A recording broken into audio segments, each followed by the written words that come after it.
नमस्कार साथियों, बहुत बहुत स्वागत है आपका हमारे YouTube चैनल पर। दोस्तों, आज के इस वीडियो में एमपी वर्ग 3 को लेकर परीक्षा की तैयारी कर रहे विद्यार्थियों के मन में कुछ कन्फ्यूज़न है कि क्या इसमें डीएड वालों को प्राथमिकता दी जाएगी, बीएड वालों की नियुक्ति पर विचार किया जाएगा।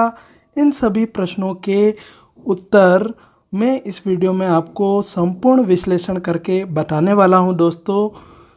तो सबसे पहली बात, पिछली जो 2011 में परीक्षा हुई थी उसमें नियम यह था कि वर्ग 3 में डीएड वाले ही भरते थे, बीएड वालों को उसमें नहीं लिया जाता था दोस्तों। और वर्ग 2 में बीएड और डीएड दोनों को लिया जाता था। लेकिन जो नई परीक्षा भर्ती 2020 ली जा रही है, इसमें उन्होंने पुराने नियमों में बदलाव किया है दोस्तों।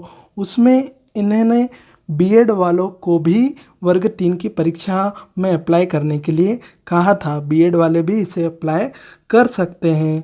तो इसके नियमों को अगर हम देखें ध्यान से, निर्धारित शैक्षणिक योग्यता की बात करते हैं तो इसमें दोस्तों ये आता है, क्या है, कम से कम 50% अंकों के साथ हायर सेकेंडरी अथवा इसके समकक्ष तथा प्रारंभिक शिक्षा में 2 वर्ष का डिप्लोमा या उसके समकक्ष।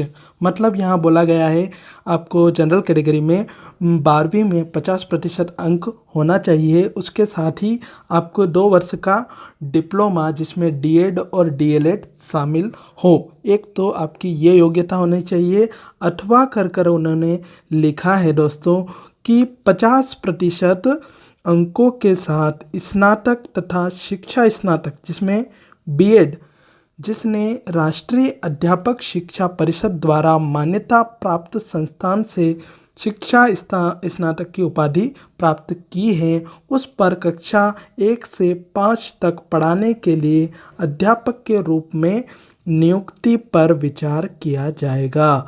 यहाँ पर लिखा है नियुक्ति पर हेतु विचार किया जाएगा। किंतु इस प्रकार अध्यापक के रूप में नियुक्त व्यक्ति को प्राथमिक शिक्षक के रूप में नियुक्त होने के 2 वर्ष के भीतर, क्या कंडीशन रखी है, 2 वर्ष के भीतर राष्ट्रीय अध्यापक शिक्षा परिषद द्वारा मान्यता प्राप्त प्राथमिक शिक्षा में 6 महीने का एक सेतु पाठ्यक्रम, ब्रिज कोर्स आवश्यक रूप से पूरा करना होगा। तो बीएड वालों के लिए उन्होंने एक ये निश्चित शर्त रखी है दोस्तों कि उन्हें नियुक्ति के होने के 2 वर्ष के अंदर अंदर आपको 6 महीने का ये जो ब्रिज कोर्स है, एक सेतु पाठ्यक्रम है, वो उन्हें अवश्य पूरा करना होगा। इसलिए उन्होंने दोस्तों ये लाइन यहाँ पर लिख दी गई है स्पष्ट कि नियुक्ति हेतु विचार किया जाएगा। ये लाइन इसीलिए लिखी है कि मान लो किसी का हो जाता है सिलेक्शन, उसकी नियुक्ति हो गई और वो अगले 2 वर्ष के भीतर मान लो ये 6 महीने का ब्रिज कोर्स नहीं करता है, तो इसलिए यहाँ पर ये स्पष्ट पहले से ही कर दिया गया है कि जब तक आप वो 6 महीने का सेतु कोर्स नहीं करेंगे आपको नियुक्ति हेतु विचार किया जाएगा। इसलिए ये लाइन यहाँ लिखी है। और आप देखेंगे यहाँ पर अथवा भी लिखा है, मतलब आपके पास या तो डीएड या डीएलएड डिग्री हो तो भी आप इसमें अप्लाई कर सकते हैं, उसके थ्रू आप नियुक्ति पा सकते हो। और दूसरा इन्होंने ये बीएड वालों के लिए लिखा है, तो ये दोनों चीज़ें मान्य होगी दोस्तों। यहाँ भी अथवा लगा है, जैसे आप कुछ प्रश्न भी देखते हैं वहाँ भी अथवा होता है, तो पहला प्रश्न है अथवा में दूसरा प्रश्न है, तो दोनों प्रश्न में से कोई सा भी प्रश्न कर सकते हैं आप दोस्तों, दोनों में कोई प्राथमिकता नहीं रहती। ऐसे यहाँ पर भी दोस्तों अथवा लिखा है, मतलब आप यदि डीएड डीएलएड है और या बीएड है, दोनों में कोई अंतर नहीं रखा जाएगा।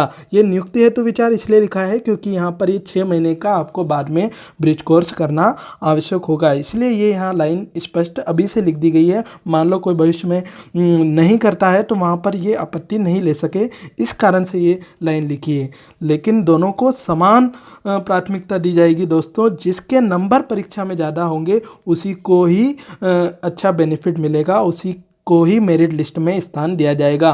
उसके पास बीएड हो, डीएड हो, डीएलएड हो, इससे एमपी टेट वर्ग 3 में कोई मतलब नहीं है दोस्तों। ये सरकारी आदेश के अनुसार आपको ये जानकारी मैं दे रहा हूँ दोस्तों। इसका एक आप उदाहरण, बहुत ही अच्छा उदाहरण मान सकते हो। आपके एमपी टेट वर्ग 2 की बात को ले लो, उसमें भी आप मेरिट लिस्ट देखेंगे तो यहाँ पर भी आपको ऐसा कुछ नहीं मिलेगा कि इन्हें बीएड किया है, डीएलएड किया है या डीएड किया है। तीनों ने वर्ग 2 की एग्ज़ाम दी है, लेकिन यहाँ मेरिट लिस्ट में ऐसा कुछ भी नहीं है कि आपके बीएड है, डीएलएड है, इसको आप इसके लिए आपको ऊपर रखा है या ऐसे कोई प्राथमिकता यहाँ भी नहीं दी गई है दोस्तों। तो इस आधार पर ये मैं पूरे सरकारी विश्लेषण के अनुसार आपको बता रहा हूँ कि आपके पास बीएड है तो भी उतनी ही आपकी प्राथमिकता जितने डीएड वालों को है, डीएलएड वालों को। बस आपको बहुत अच्छे नंबर परीक्षा में लाना है जिससे आपको मेरिट में स्थान मिल सके दोस्तों। तो यहाँ ये आपका कन्फ्यूज़न दूर हो गया होगा कि आपका बीएड है तो भी आप अच्छे से तैयारी करके अच्छे रैंक हासिल करके मेरिट लिस्ट में आप अपना स्थान बनाएंगे तो आप वर्ग 3 में नियुक्त हो जाएंगे। बस 6 महीने का आपको बाद में ब्रिज कोर्स करना आवश्यक रूप से पूरा करना होगा दोस्तों। तो ये एक महत्वपूर्ण जानकारी थी और ये परीक्षार्थियों के मन में बहुत बड़ा कन्फ्यूजन चल रहा है कि बीएड वालों को नियुक्ति हेतु विचार किया जाएगा, लेकिन ऐसा कुछ नहीं है। प्राथमिकता दोनों की समान है दोस्तों। बस आपको मेरिट लिस्ट में स्थान बनाना है। अच्छे से आप परीक्षा की तैयारी करें, आप खूब मेहनत करें, अच्छे से अच्छे नंबर लाएं, अपना स्थान मेरिट लिस्ट में बनाएं और आपकी नियुक्ति ज़रूर होगी दोस्तों। तो ये एक बहुत ही महत्वपूर्ण सूचना के लिए आपको ये वीडियो मैंने बनाया है। यदि आपको वीडियो अच्छा लगा हो लाइक कर दें, अपने साथी दोस्तों के साथ इसे ज़रूर शेयर करें और चैनल को यदि आपने अभी तक सब्सक्राइब नहीं किया है तो ज़रूर सब्सक्राइब कर लें। ऐसी ही और भी जानकारी मैं आगे आपको लाता रहता हूँ। Okay friends, thank you.